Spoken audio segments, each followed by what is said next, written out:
The morning I opened the workshop door and saw what lay on the sawdust floor, my knees nearly gave out beneath me. I had to grip the frame of that old barn door, the one my father had hung back in 1962 just to keep myself upright.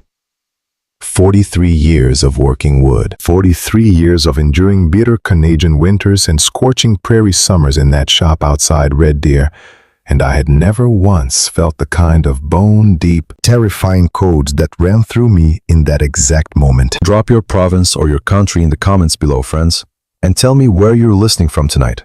Stay with me, because what I am about to tell you still wakes me in a cold sweat in the middle of the night, even now 2 full years later. My name is Walter. I'm 67 years old, a retired pipefitter who spent 31 grueling years on the oil patch up near Fort McMurray. I worked those rigs until my knees finally told me it was time to pack up my tools and come home for good. My wife, Margaret, passed away in the autumn of 2021. It was breast cancer, and it moved faster than any doctor or any of us thought possible. 1 month, she was planting tulips by the front porch, and by the first frost, she was gone. After we buried her, the quiet in the house was deafening. The only thing that kept me from drinking myself into an early grave was the woodworking shop behind our bungalow. I had built that shop with my own 2 hands the summer we moved to that 60-acre quarter section outside Red Deer in 1989. It was good Alberta land, with a winding creek running through the back, and a beautiful stand of black walnut trees my father had planted right after he came back from the war. Those trees were my true inheritance. I had been protecting them, letting a few of the strongest ones reach full maturity, thinking one day I might mill them down and build something truly fine. A heavy dining table, a cedar-lined blanket chest, something my daughter Caroline could keep in her home and eventually pass down to her own children. Caroline was my only child, 38 years old, bright, kind-hearted, but she had been married for 6 years to a man named Trevor. Trevor worked in commercial real estate down in the glass towers of Calgary. I had never been entirely easy around my son-in-law. He was the sort of fellow who always had an angle, always a new, can't-miss investment opportunity, always some glossy pitch he wanted to bring up over Sunday dinner. Margaret had liked him well enough, or at least she had tried her hardest to, for Caroline's sake. Me, I kept my counsel. A man does not need to love his daughter's husband. He only needs to tolerate him, keep his mouth shut, and keep a very close watch. I remember the exact afternoon my unease about him turned into something heavier. It was a few weeks before everything shattered. It was a Sunday. Caroline had driven up from Calgary by herself to check on me. I was out in the shop running a piece of maple through the planer when she walked in holding 2 cups of coffee. I brought you a double-double, Dad. I figured you'd be out here hiding in the sawdust. It's freezing in this shop. Why haven't you turned the space heater on? I don't need the heater, sweetie. The work keeps the blood moving just fine. Thank you for the coffee, though. Where is your husband this weekend? I thought the 2 of you were driving up together. Trevor had to stay back in the city. He's closing a massive commercial deal on Monday morning, so he's tied to his laptop. He sends his love, though. Actually, he was hoping I could talk to you about something while I was up here. Is that right? I suppose it has something to do with money or real estate. It usually does with him. Dad, please don't start with that tone. He's just looking out for us. For you, mostly. He was looking at the zoning maps for the county. You know the city is pushing the commercial corridor further north, right towards your property line. I know exactly what the city is doing, and I know exactly where my property lines are. I've walked them every day for over 30 years. That's the point, Dad. Trevor says the value of these 60 acres has tripled since Mom passed. Tripled. He has a contact at a development firm who is looking for land exactly like this. They'd pay you a fortune. You wouldn't have to spend another winter out here chopping wood and sleeping on the ice. I like chopping wood, and I know how to walk on ice without falling. This is my home, Caroline. This is where your mother's memory is. I'm not selling my land to some developer so they can pave over the creek and cut down your grandfather's trees. Nobody is talking about paving the creek tomorrow. Trevor just wants you to look at an appraisal. And actually, he mentioned the trees too. He said black walnut is selling for astronomical prices right now in the custom home market. He asked if you'd ever consider letting him bring a crew up here to harvest a few of the mature ones. He could broker the sale for you, take 0 commission. He wants to cut down my black walnuts, the ones I'm saving to build your furniture out of. You can't build furniture if you slip a disc dragging logs around. Dad, you're almost 70. Trevor just thinks it's dangerous for you to be managing all this heavy timber by yourself. He has a friend who builds high-end cabins in Canmore who would pay top dollar for that raw wood. It's just an idea. You tell Trevor that I manage my timber just fine. And you tell him those trees are not for his friends in Canmore.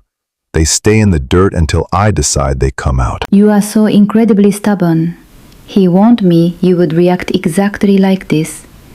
He told me, Caroline, your dad is grieving and he's holding on to that farm because it's all he has left. But he's not thinking clearly about his future. Oh, he said I'm not thinking clearly, did he? He's just worried about your mental load, Dad. Being out here in the middle of nowhere, completely alone. It's not healthy. He thinks you should be in a nice condo in Calgary, close to us. Close to a hospital, just in case. He even offered to handle all the legal paperwork to put the farm into a trust, so you wouldn't have to stress about managing the estate anymore. A trust. Managed by him, I assume. Managed by us, as a family. Why do you always assume the absolute worst of him? He loves me, and he's trying to take care of you now that Mom is gone. I don't assume the worst, Caroline. I just observe. You are my daughter, and I love you more than life itself. But my farm, my trees, and my legal papers stay exactly where they are. Fine. Keep your freezing workshop and your trees. I'll tell him you're not interested. But don't come crying to him when the property taxes double next year, and you're too tired to keep up with the maintenance. I won't. Drink your coffee before it gets cold, sweetheart. And tell your husband to stick to selling glass towers. My dirt is not for sale. That Tuesday in late October was one of those gentle, forgiving prairie days when the brittle yellow leaves on the poplars were still desperately hanging on against the wind. If you have ever spent an autumn in Alberta, you know exactly the kind of sky I'm talking about. It is a washed-out, endless blue, so pale and clear that it almost looks like shattered glass stretching from one horizon to the other. There is a specific bite to the air, a crispness that smells like frost and drying wheat, reminding you that the snow is sitting just behind the foothills waiting for its turn. I had driven into town that morning with the heat cranked up in the cab of my truck, sipping a black coffee from Tim Hortons, feeling lighter than I had in a very long time. For the first time since Margaret's funeral, the crushing weight on my chest had eased up just enough to let me take a full, deep breath. I had a specific mission that morning. I was headed to the home hardware on the main drag of Red Deer to pick up a new set of chisels. Not just any chisels, but a proper high-end Lee Valley set. I had been eyeing them in a catalog for months, saving up my pension money a little bit at a time.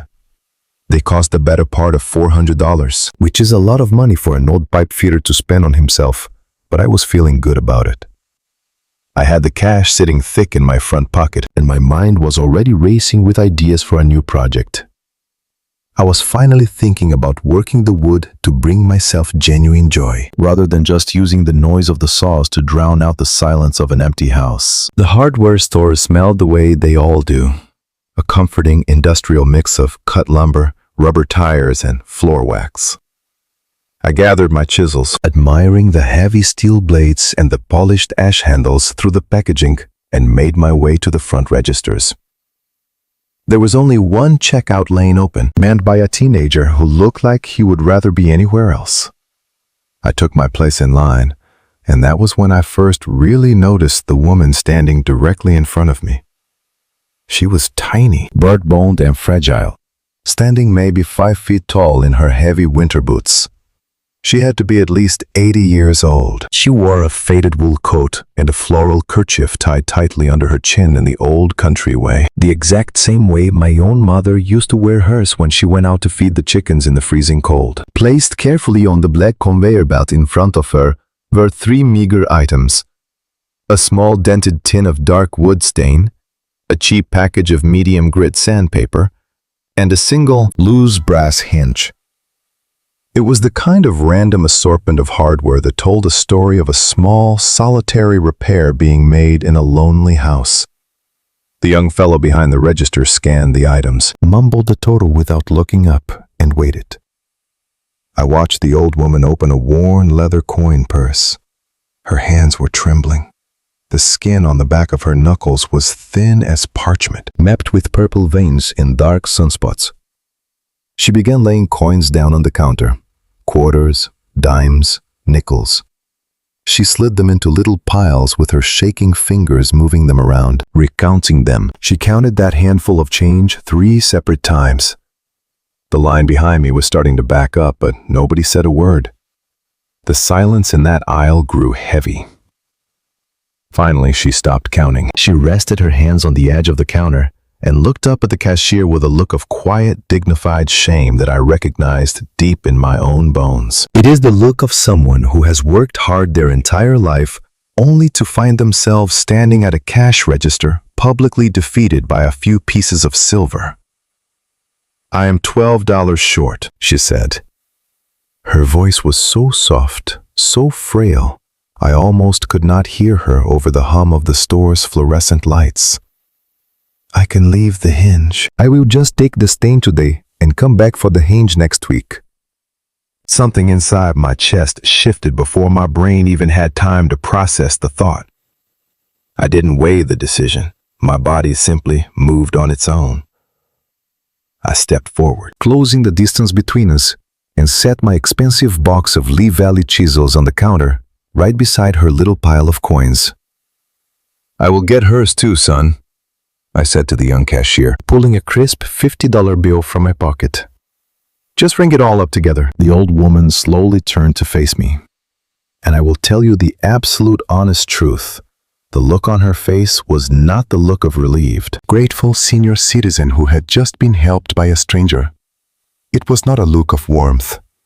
It was the look of a woman who was intensely, deeply studying me. She was dissecting me. Her eyes were pale gray, almost the color of polished silver, and they were shockingly clear. They did not have the milky film of old age.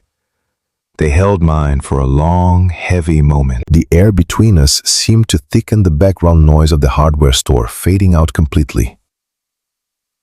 "You're a kind man," she finally said, her voice steadier now.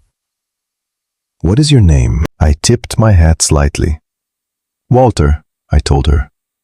"Walter Bergstrom from out on the Glenifer Road." "Bergstrom," she repeated. The word rolled off her tongue as if she were testing its weight. She nodded slowly, almost rhythmically, as though the name had slotted perfectly into a puzzle she had been working on in her mind. "I knew a Bergstrom once, a very long time ago." She did not offer her own name, and I did not ask. She simply let me pay the cashier, gathered her little plastic bag of supplies, and began to walk with me toward the automatic sliding doors. We stepped out together into the bright, biting chill of the parking lot. I remember being acutely surprised at how steady and purposeful her stride was for a woman who had looked so impossibly fragile just minutes before. We walked in silence until we reached the side of my heavy-duty truck. I reached for the door handle, turning back to wish her a good afternoon, but before I could speak, she reached out and took hold of my left forearm. The shock of it nearly made me drop my bag of tools. Her grip was like a steel vice.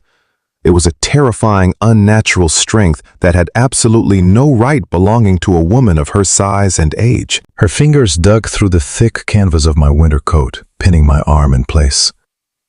I looked down at her startled and saw that those pale, silver eyes had gone as sharp and hard as the edge of the chisels in my bag. When she spoke again, her voice was entirely different. The frailty was gone.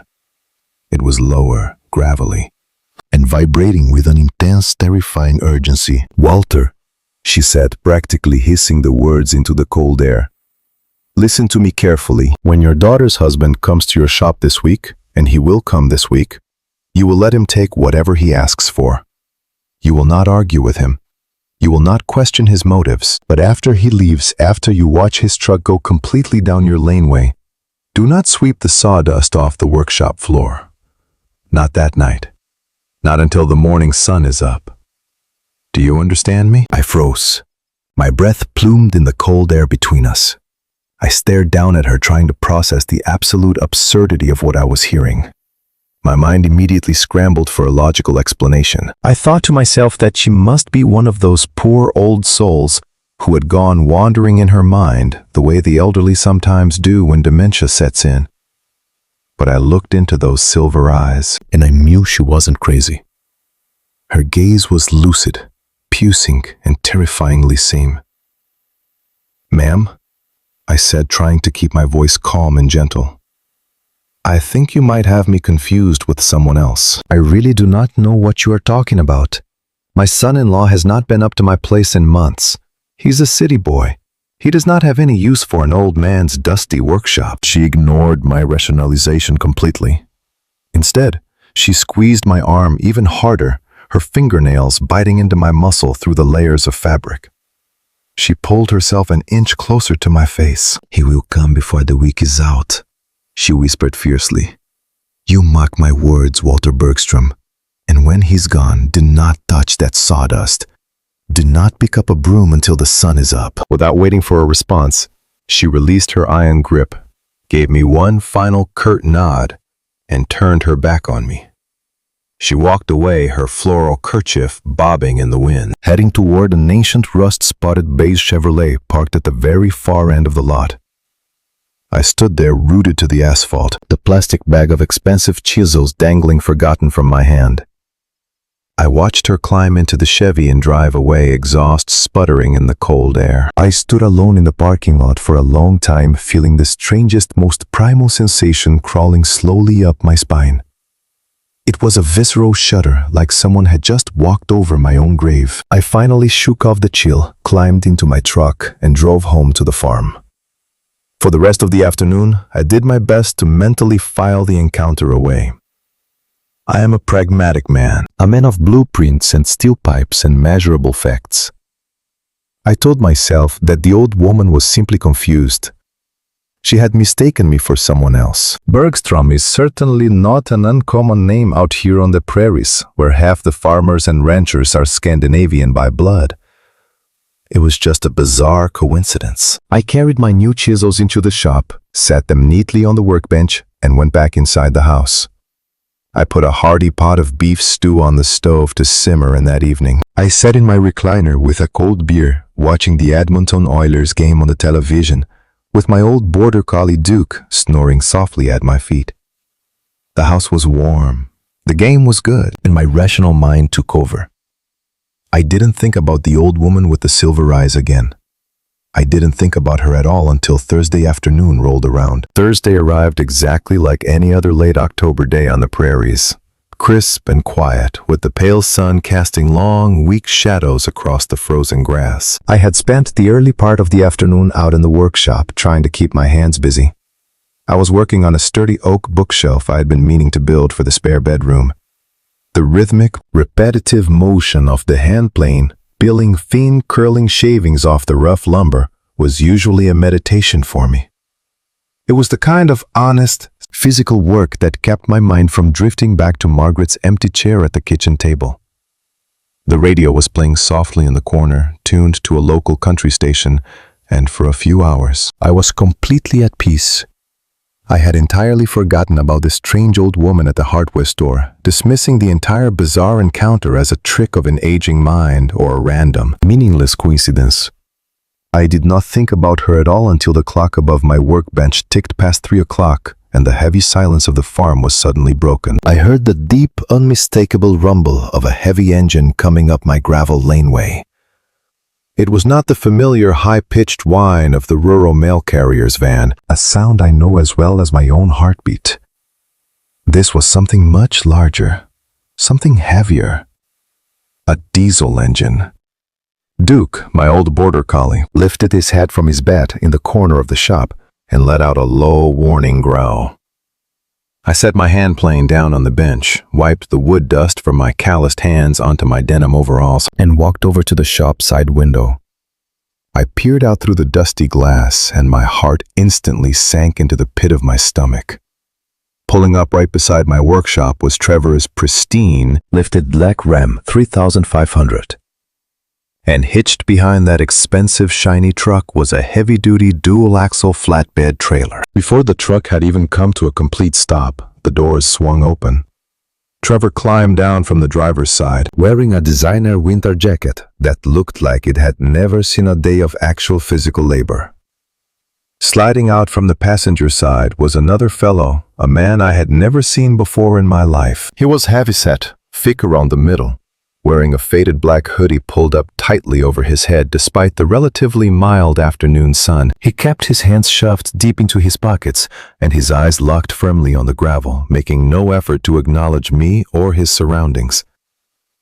The sight of the two of them, paired with that massive empty flatbed trailer, sent a cold, prickly wave of dread washing over my skin. I stepped out of the workshop into the chilly afternoon air to meet them. Trevor instantly broke into that wide, perfectly practiced salesman smile he always wore. The kind of smile that didn't quite reach his eyes. "Walter," he called out, his voice booming with forced enthusiasm as he marched toward me. "Hey, it's great to see you. I tried to call the house phone and your cell on the drive up, but I couldn't get through. Your cell must be off again. You really need to keep that thing charged." "Old man, my cell phone has been on all day," I said, my voice flat and completely devoid of warmth. I didn't bother offering my hand for a shake. "But go on, Trevor. What brings you all the way up here on a Thursday afternoon? And who is your friend?" Trevor barely registered my cold tone. He glanced quickly over his shoulder at the heavy-set man in the hoodie who was now leaning against the truck smoking a cigarette, and then looked back at me, dropping his voice into a conspiratorial friendly register. "Listen, Walter. I have a bit of a situation, and I was hoping you could do me a massive favor. A good buddy of mine down in Calgary is building a massive custom luxury home up in Canmore. The architect is looking for some reclaimed black walnut, live edge, really high-end, premium stuff for the main staircase and the dining room. I told him about the mature trees you have out behind the creek, and he is willing to pay absolute top dollar for the right grain." Trevor paused, gauging my reaction before delivering the punchline. "I thought while I was up this way for a commercial real estate showing in Sylvan Lake, I would swing by and grab a couple of logs for him. Just if that's okay with you, of course. No pressure." In that exact fraction of a second, the chill of the autumn air vanished, replaced by a freezing, terrifying sensation at the back of my neck. It felt exactly like a cold, invisible hand gripping my spine.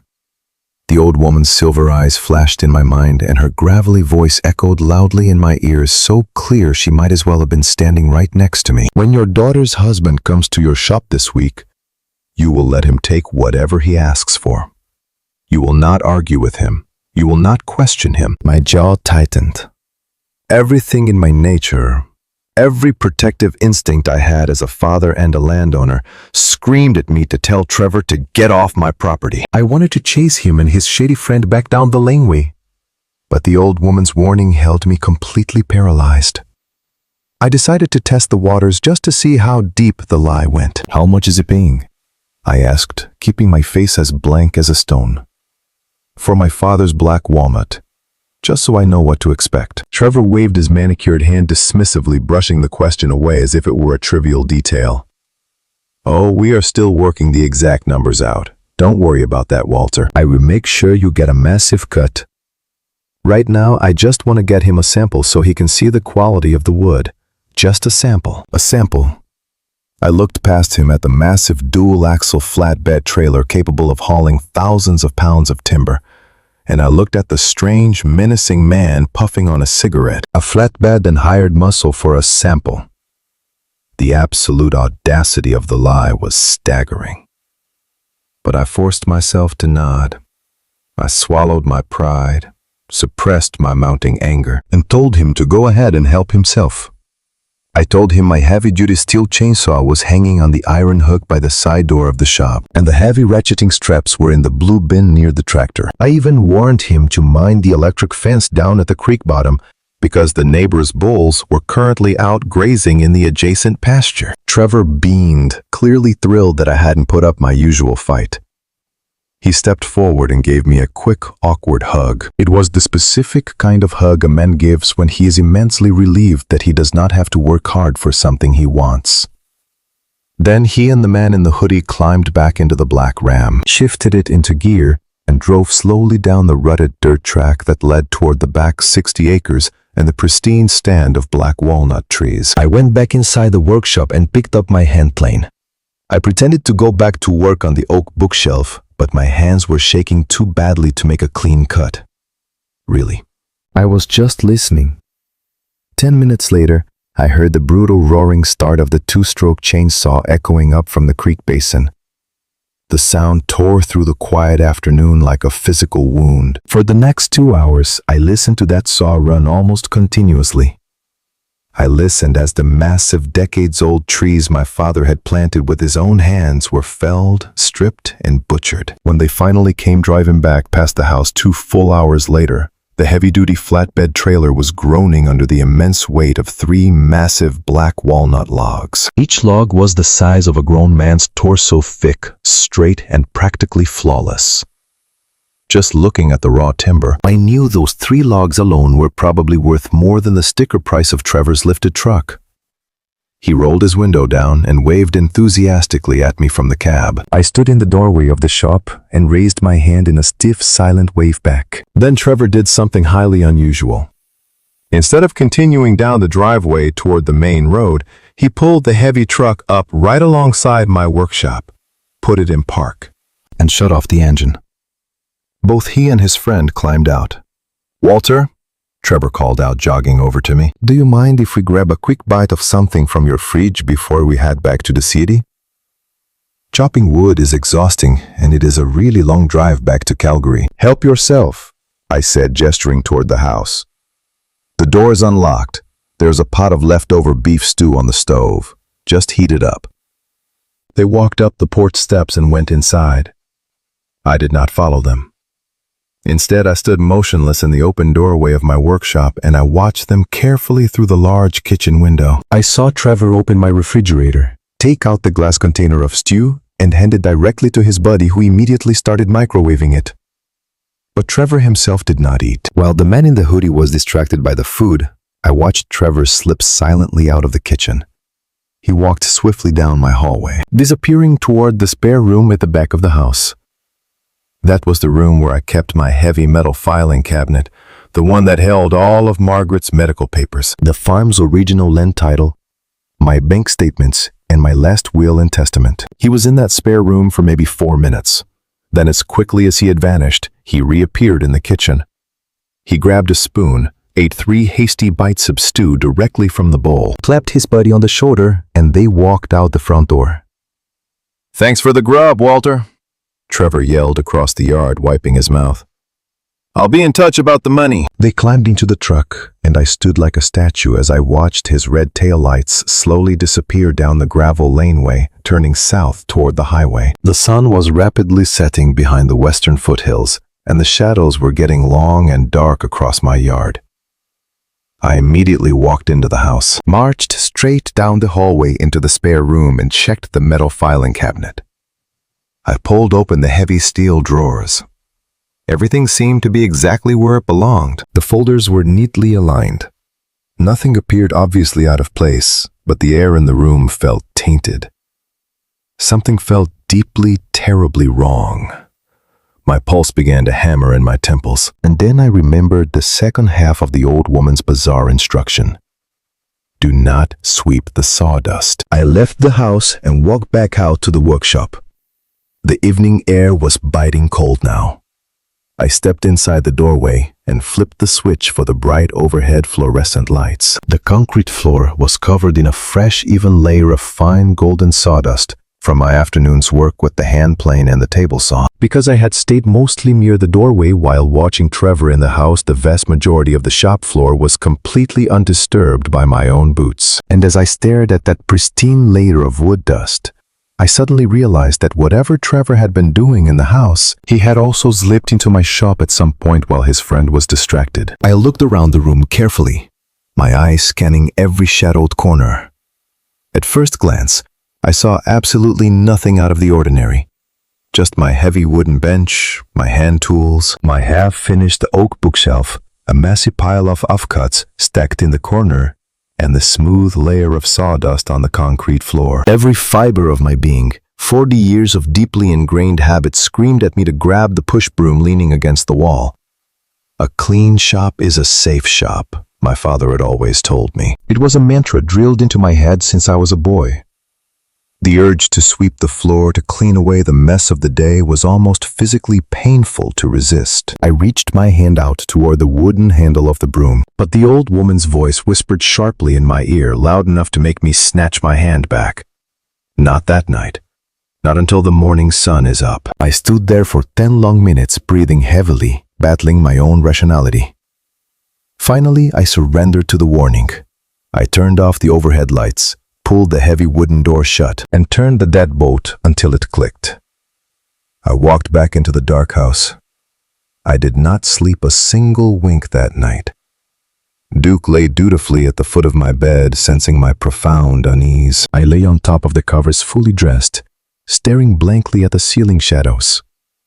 I listened to the freezing wind coming down off the foothills, howling against the window panes, and I lay there in the dark, absolutely terrified, trying desperately to understand what was waiting for me in the sawdust. Around 3 o'clock in the morning, I finally gave up on the fragile illusion of sleep. I pushed the heavy quilt aside, my joints aching from the damp cold that had seeped into the bedroom, and made my way down the dark hallway to the kitchen. I brewed a strong pot of coffee, wrapped my hands around the warm ceramic mug, and sat in absolute silence at the kitchen table, watching the glowing red numbers on the microwave clock slowly tick away the hours. The wind continued to howl against the siding of the house at mournful, hollow sound that only amplified the terrifying anticipation gnawing at my gut. I sat there until the first pale, bruised gray light of dawn began to bleed over the eastern horizon. The moment I could see the faint outline of the bare poplar trees against the sky, I pulled on my insulated work boots, zipped up my heavy parka, and grabbed the heavy-duty metal flashlight from the counter. I walked out to the workshop, the frozen gravel crunching sharply under my boots. The morning air was so brutally cold, it felt like inhaling ground glass. I paused at the heavy wooden door, taking one last deep breath before I slid the key into the deadbolt. I turned it, pushed the door open slowly to minimize the creaking of the hinges, and stepped inside. The shop was pitch black, freezing and completely still. I did not reach for the overhead fluorescent lights. Instead, I clicked on the flashlight, keeping the bright white beam angled downward, and swept it slowly across the concrete floor. My breath caught in my throat. There, pressed cleanly and unmistakably into the fresh golden layer of sawdust I had left untouched the evening before, were footprints. The old woman had been right. If I had yielded to 40 years of habit and swept that floor, I would have erased the only proof I had. There were two distinct sets of tracks. One set belonged to a pair of heavy work boots, the deep aggressive tread of a Vibram sole, the exact boots Trevor had been wearing. The second set of tracks was smaller, narrower, lacking a heavy heel, a running shoe of some kind, belonging to the heavy-set man in the black hoodie. I followed the trail of disturbed sawdust with my flashlight beam. The footprints led directly from the side door wrapped around the back of my heavy maple workbench and stopped dead in the far back corner of the shop. That was the corner where I kept an antique brass-bound steamer trunk that had belonged to my grandfather when he immigrated from Sweden. I shone the light on the base of the trunk.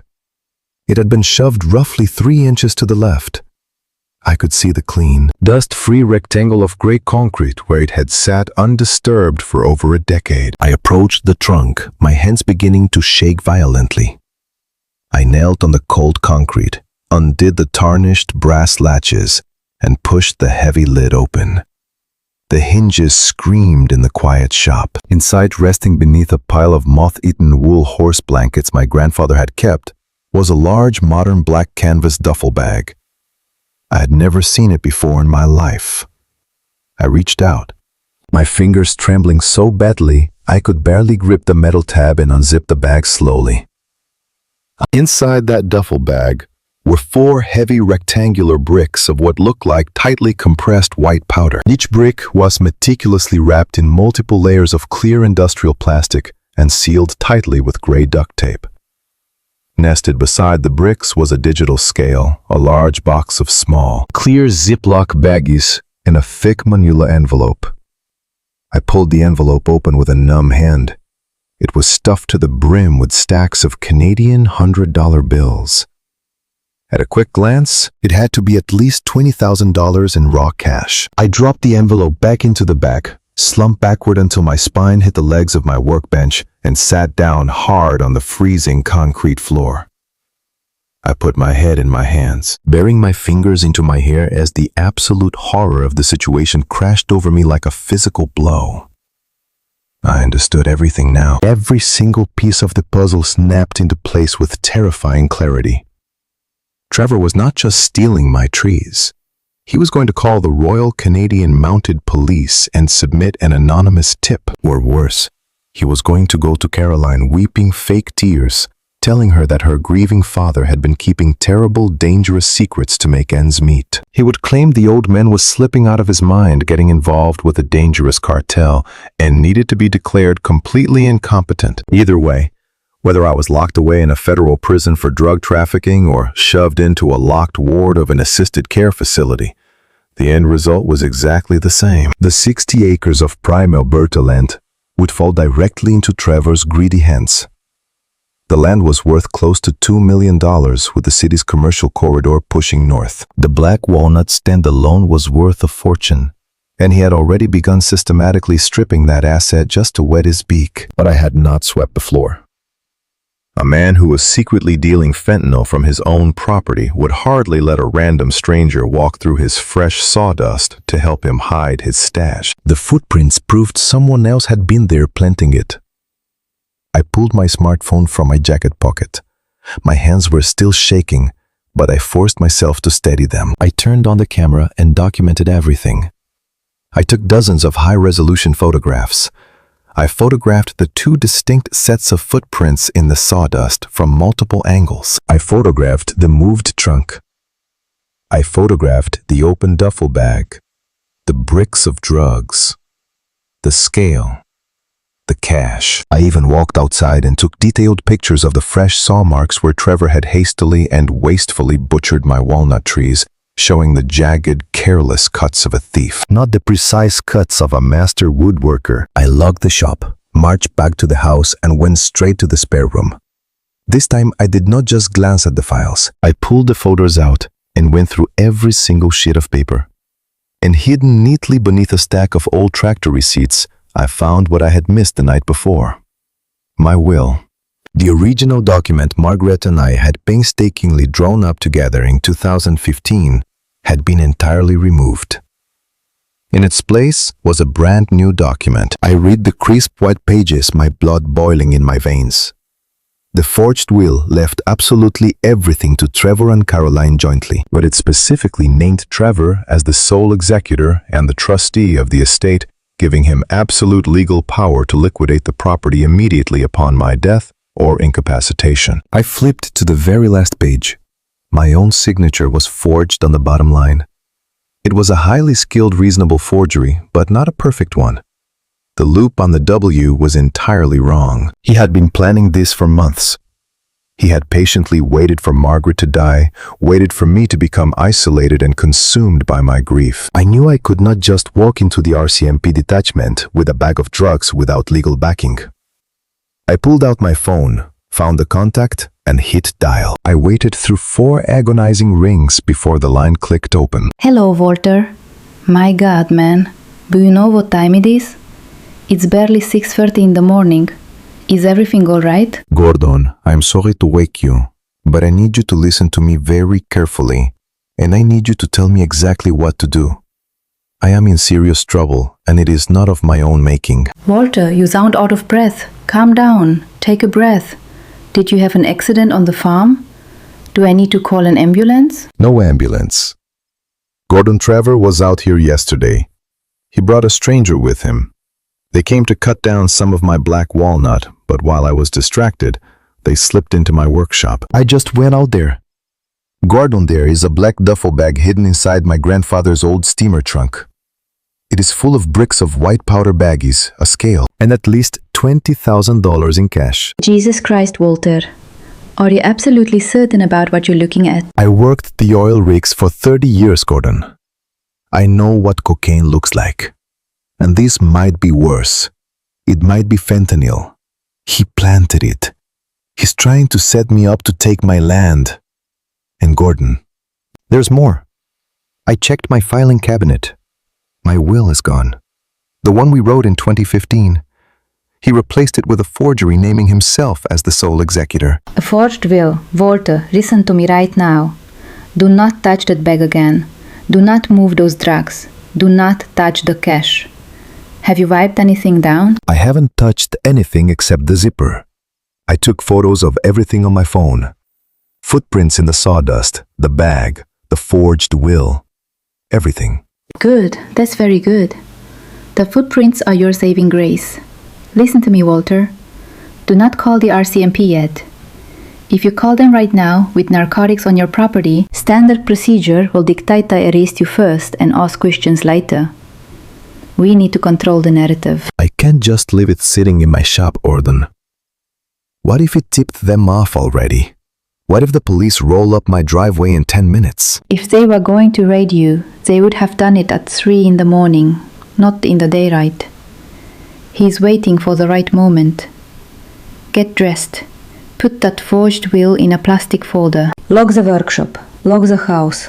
Get in your truck and drive directly to my office in Red Deer. I will meet you there in 45 minutes. I'll be there. Thank you, Gordon. Drive the speed limit, Walter. Do not give anyone a reason to pull you over. I'm going to start making some quiet phone calls to a Crown prosecutor I trust. We are going to bury this son of a bitch. Just get here safe. I drove into Red Deer that morning with both hands gripping the steering wheel so tightly, my knuckles were bone white.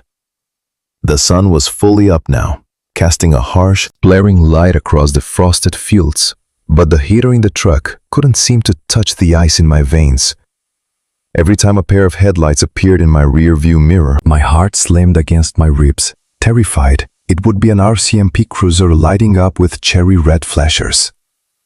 I kept the speedometer pinned exactly to the limit, driving with the rigid, hyper-aware caution of a man who suddenly realizes he is carrying a live bomb in his passenger seat. The plastic folder containing the forged will rested on the bench seat next to me, feeling heavier than a slab of lead. Gordon McPherson's law office was located in a restored brick building just off Ross Street in downtown Red Deer. I had known Gordon since we were boys running together at the old Lindsay Thurber High School. He was a shrewd, sharp-minded man who had drawn up my original will and handled the legalities when Margaret passed. I walked into his reception area, bypassed his secretary with a curt nod, and stepped directly into his private office.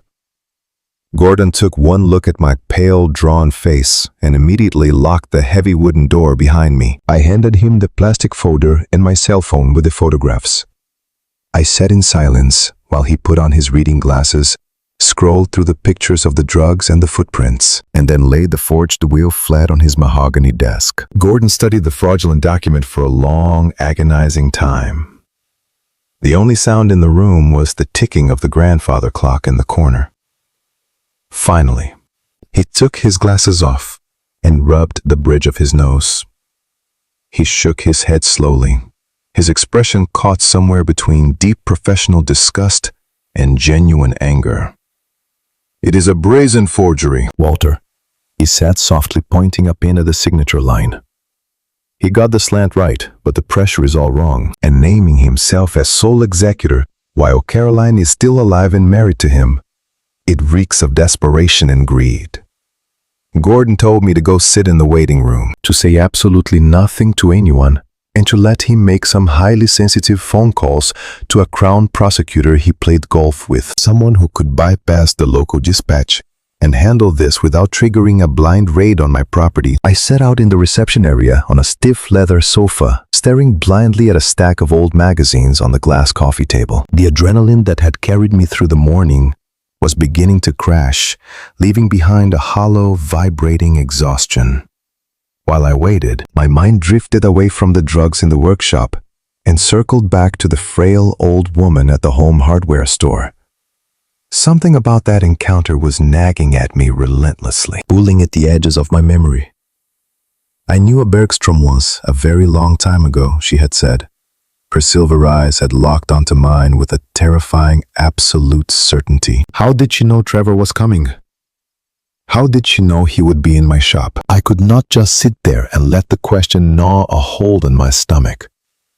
I stood up, walked over to Gordon's receptionist, a sharp-eyed woman named Brenda, who had worked there for 20 years, and politely asked if I could trouble her for a strange favor. I asked her if she could access the local provincial registry or the old municipal records. I needed her to look up a specific name for me, any Bergstroms in the Red Deer or central Alberta area, specifically looking for older records going back to the 1970s or 80s. She gave me a curious look but nodded, her fingers flying across her keyboard. I paced the length of the waiting room for 20 minutes until Brenda called me back over to her desk. She handed me a single sheet of printed paper. There was only one name that fit the demographic I was looking for: Ingrid Bergstrom.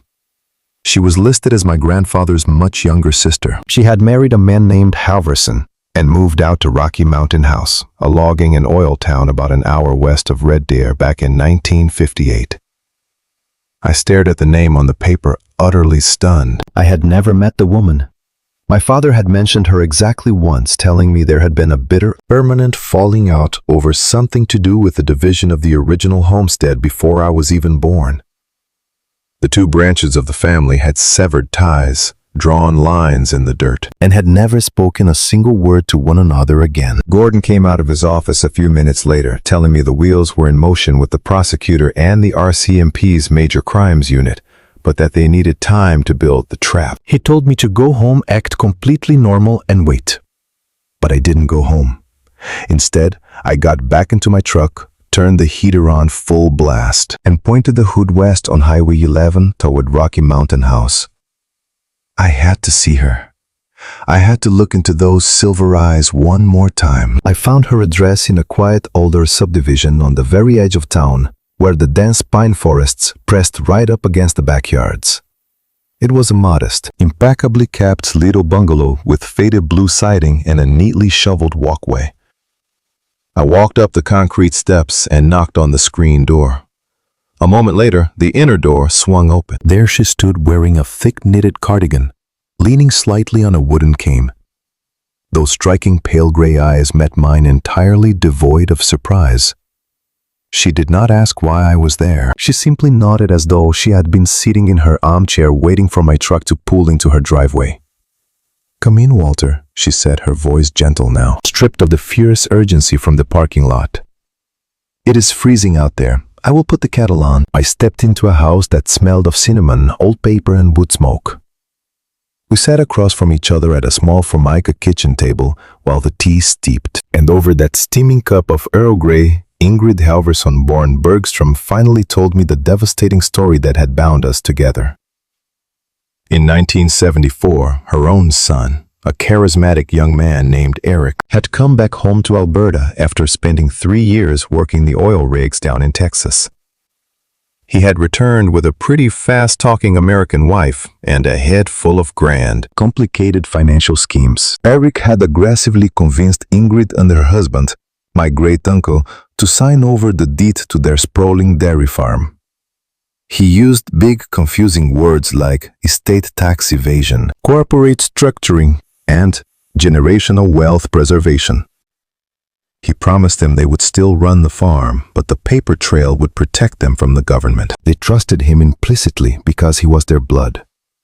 Within 6 months of the ink drying on that contract, Eric and his wife had quietly sold the entire farm to a commercial holding company, liquidated every penny of the assets left Ingrid and her husband, completely homeless and penniless, and vanished back into the United States. The betrayal broke her husband's spirit entirely.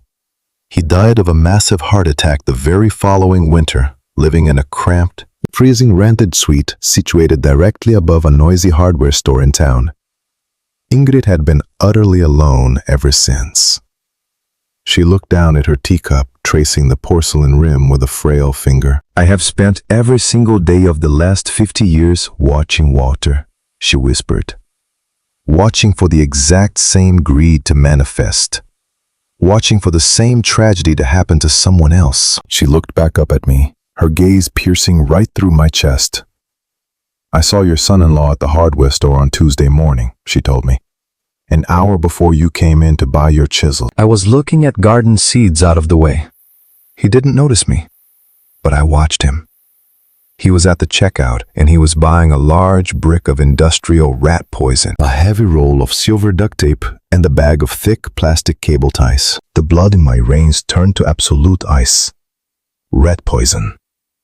The drugs were for the property for the frame-up, but the poison was for something else entirely. A man does not buy those specific items together for routine home repairs, Walter. Ingrid continued, her voice trembling with dark conviction. A man buys those things for very dark, very permanent purposes. And when I heard him casually ask the teenage cashier about your property, asking if anyone had seen Old Man Bergstrom in town lately, a cold alarm bell rang in my soul. I followed him out into the parking lot. I stood behind a stack of soil bags, and I memorized his license plate number. I went straight to the library, and I looked up the Bergstrom name in the county records. I saw you had the farm on Glenifer Road. She reached across the small table, her movements slow and deliberate. She took my large, calloused right hand and wrapped both of her hands around it. Her skin was incredibly soft, Thin as tissue paper, but the warmth of her grip was absolute. I had been planning to hire a taxi to come all the way out to your place on Wednesday morning to warn you, she said, tears finally welling in her silver eyes. But then, there you were, standing directly behind me in the checkout line, putting down $50 to pay for my wood stain and my little brass hinge without a second thought. And when you told me your name, I thought the good Lord himself had physically placed you in my path for a reason. A single tear spilled over her wrinkled cheek and dropped onto the table. I could not save my own husband from my son's greed. She choked out, her voice breaking completely. I could not save my own farm, and I have lived with that shame for half a century. But I could save yours, Walter. I realized in that line that I could at least do that much before I leave this earth. I sat at her kitchen table, a 67-year-old man who had survived the harshest oil rigs in the country, who had buried his beloved wife without shedding a public tear. And I broke down. I bowed my head over our joined hands, my shoulders shaking violently, and I wept. It was the first true unguarded soul-cleansing cry I had allowed myself since Margaret's funeral. I wept for the betrayal of my daughter's husband, for the terrifying closeness of my own demise, and most of all, for the profound, miraculous grace of this frail old woman who had stepped out of the shadows of a 50-year tragedy just in time to save my life.